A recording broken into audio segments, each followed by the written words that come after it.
Donc, bonsoir et bienvenue à l'Église baptiste centrale de la Rive-Sud, où on va continuer notre étude sur la réalité de la création de Dieu versus les ravages et les dommages causés par la théorie d'évolution. Donc, je pense qu'on va être à la troisième partie de cette série, qui est sur la parole de Dieu et l'élitisme. Donc, on avait vu le cycle de la cruauté.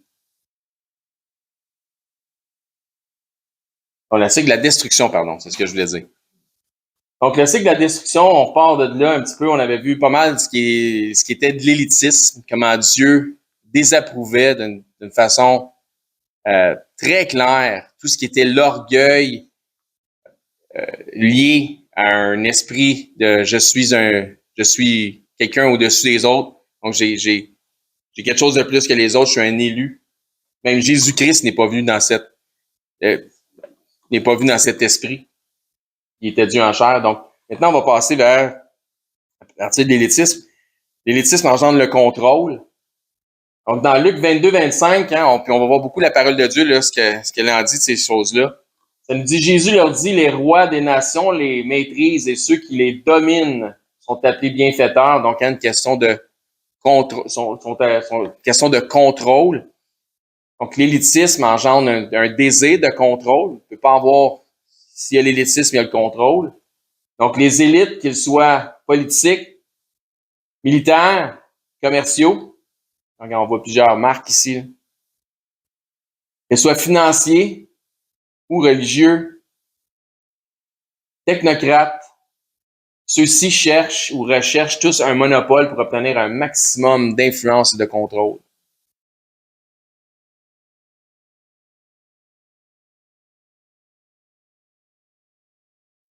Ça n'a plus de fin, le désir de contrôle, soit des grandes entreprises ou même le système religieux de ce monde. Dans 1 Timothée, chapitre 6, ça nous parle concernant le contrôle, mais ceux qui veulent s'enrichir tombent dans la tentation, dans le piège et dans beaucoup de désirs insensés et pernicieux qui plongent les hommes dans la ruine et la perdition. Car l'amour de l'argent est la racine de tous les maux, donc tout ce qui est mal est relié à l'amour de l'argent. Et quelques-uns, en étant possédés, se sont égarés loin de la foi et se sont jetés eux-mêmes dans bien des tourments. Maintenant, la déshumanisation. Donc, l'élitisme engendre un désir de contrôle et de monopole qui va mener vers une déshumanisation. Le monopole politique et économique ne peut avoir lieu que s'il y a une forme d'abus via le contrôle de la masse, donc la population civile. Une élite, c'est toujours au-dessus d'une masse. La population est alors traitée comme du bétail, voire même dans certains cas, tel des rats de laboratoire. Ce qui engendre inévitablement par l'avarice et la méchanceté une forme de déshumanisation de la population. Vous allez faire ce qu'on vous dit, c'est nous autres qui est boss.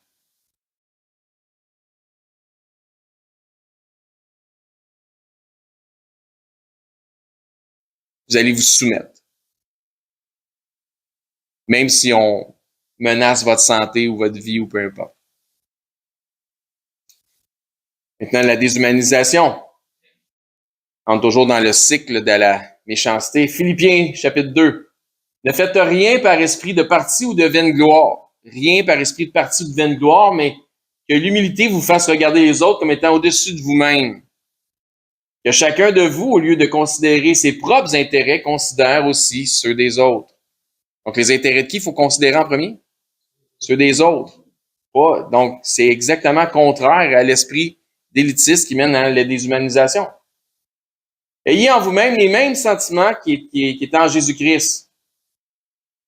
Notre Seigneur Jésus-Christ n'a pas profité du fait qu'il était Dieu en chair pour s'élever au-dessus des hommes. Jacques, chapitre 2. Mes frères, que votre foi en notre glorieux Seigneur Jésus-Christ soit exempt de toute acception de personne. Donc, à partir du verset 1. Verset 2. Supposez en effet qu'il entre dans votre assemblée un homme avec un anneau d'or et un habit magnifique, et qu'il y entre aussi un pauvre misérablement vêtu. Si tournant vos regards vers celui qui porte l'habit magnifique, vous lui dites, toi, assis-toi ici à cette place d'honneur, Et si vous dites aux pauvres, toi, tiens-toi là debout, ou bien assis-toi au-dessous de mon marchepied.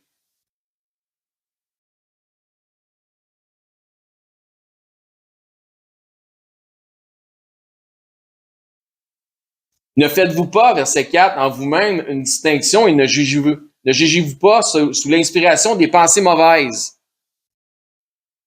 Écoutez, mes frères bien-aimés, Dieu n'a-t-il pas choisi les pauvres aux yeux de ce monde pour qu'ils soient riches en la foi et héritiers du royaume qu'il a promis à ceux qui l'aiment?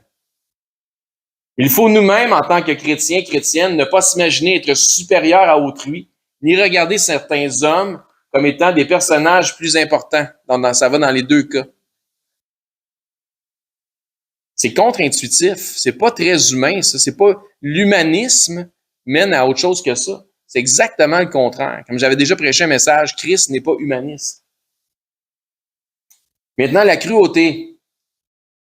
Donc, quand on voit comment les choses s'engendrent, il y a un engrenage. L'esprit démoniaque de l'élitisme engendre le désir du pouvoir et du contrôle.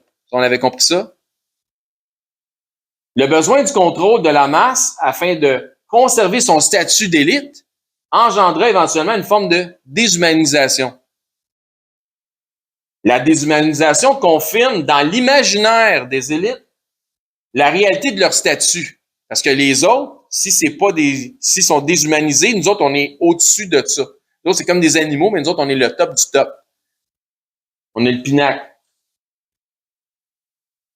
Éventuellement, la déshumanisation permettra la cruauté psychopathe de ceux qui s'établissent comme étant l'élite.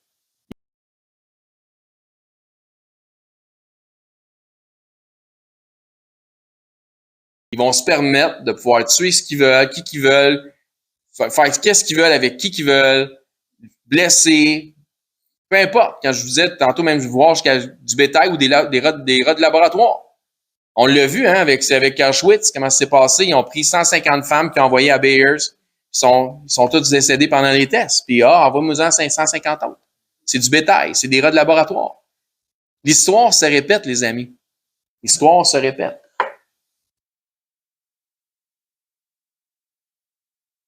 Tel que déjà vu dans cette étude via des régimes politiques et de la propagande, ces psychopathes apporteront la mort. Éventuellement, c'est la dernière étape, allant jusqu'à éliminer des masses. Morale de l'histoire. Assurons-nous autant dans nos implications sociales, politiques, économiques et culturelles, donc selon les cultes, et non pas culturelles, mais culturelles, de ne pas faire partie du problème, mais soyons plutôt de ceux qui, par la mise en pratique des Saintes Écritures, faisons partie de la solution. Comment sommes-nous socialement arrivés là?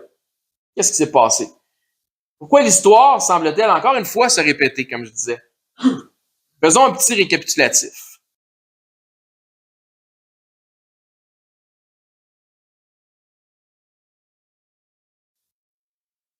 Bon, récapitulatif. On récapitule tout ça. Vous êtes prêts? Vous allez tous se souvenir de ça, j'en suis convaincu. J'avais assisté à tout. Charles Darwin, issu d'une famille aux mœurs religieuses légères, suit la voie de ses ancêtres dans une vision naturaliste qui tend vers une idéologie évolutionniste. Vous vous souvenez de ça? Il sort ses œuvres littéraires, Origine des espèces et la filiation de l'homme et la sélection liée au sexe. Ça aussi, vous vous souvenez de ça?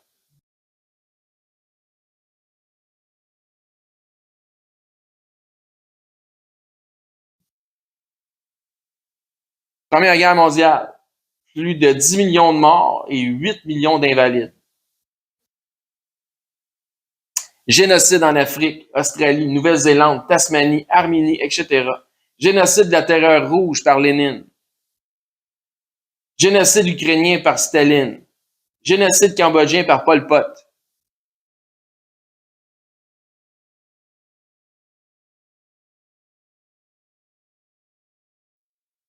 Quand je vous dis, ils vont tuer des masses, la mort. Eugénisme. Vous vous souvenez de ça? Positif. L'eugénisme positif, éviter les naissances, mais l'eugénisme négatif, exterminer les indésirables. Comment est-ce qu'on en est arrivé là? Ça part de la théorie de l'évolution de l'espèce. Ça part de là. Hygiène raciale. Hein, juste des bonnes semences qui doivent être semées. Hygiène sociale. Faisons le ménage de la racaille. Contrôle des naissances en milieu défavorisé. Stérilisation forcée. Le racisme. Les Noirs sont plus près du singe dans l'évolution des espèces de l'homme. Hein, l'homme blanc étant le pinacle de l'évolution. L'homme blanc, c'est ce que je viens de dire finalement. Support des élites politiques, légaux, les manufacturiers, financiers, médicaux et pharmaceutiques. Tout ça, la politique, le régime de loi, les avocats, les juges, etc. Le gros système manufacturier, les big tech, les big pharma, etc. Les grosses corporations, les gros systèmes de franchise, les gros systèmes bancaires, financiers, les gros systèmes médicaux, ce sont tous des gens qui sont à la tête de ça, qui se croient pour une élite au-dessus des autres. Ils ont tous des grosses sociétés qui les chapeautent. Vous vous souvenez de Bayers? Sous le couvert des bonnes intentions médicales a lieu l'assassinat de ceux qui étaient déterminés comme étant des fardeaux sociaux.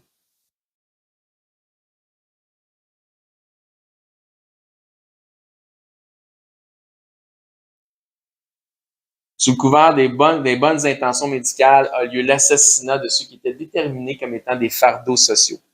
Tout le temps, hein? Selon la bonne foi, en plus, il ose dire ça. De bonne foi.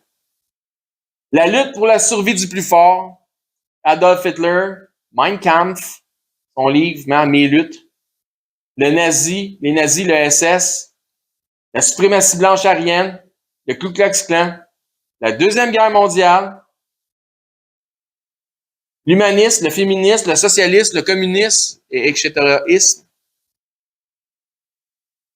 Les camps de concentration, les chambres à gaz, les génocides des Juifs. En tout, environ 38 millions de civils furent tués par les nazis et leurs alliés, 18 millions de pertes armées et un nombre considérable d'estropiés. De nombreux massacres de civils ou crimes de guerre ont été perpétrés au cours des conflits. Développement d'armes chimiques et biologiques.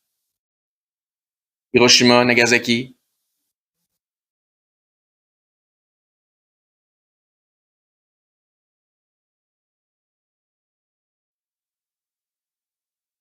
Que pourrions-nous ajouter à cette liste?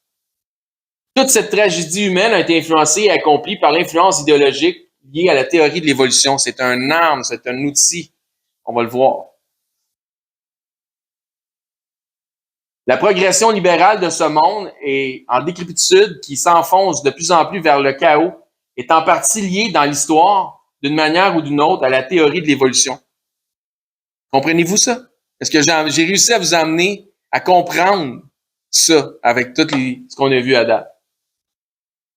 À partir de la théorie de l'évolution cosmique, donc le Big Bang par George Lemaître, jusqu'à celle de l'évolution des espèces, donc la lutte pour l'existence de Charles Darwin, l'ensemble des idéologies représente une arme de séduction, et non pas de destruction, mais oui, de destruction. Mais une arme de séduction massive dans les mains de Satan pour discréditer le Dieu créateur.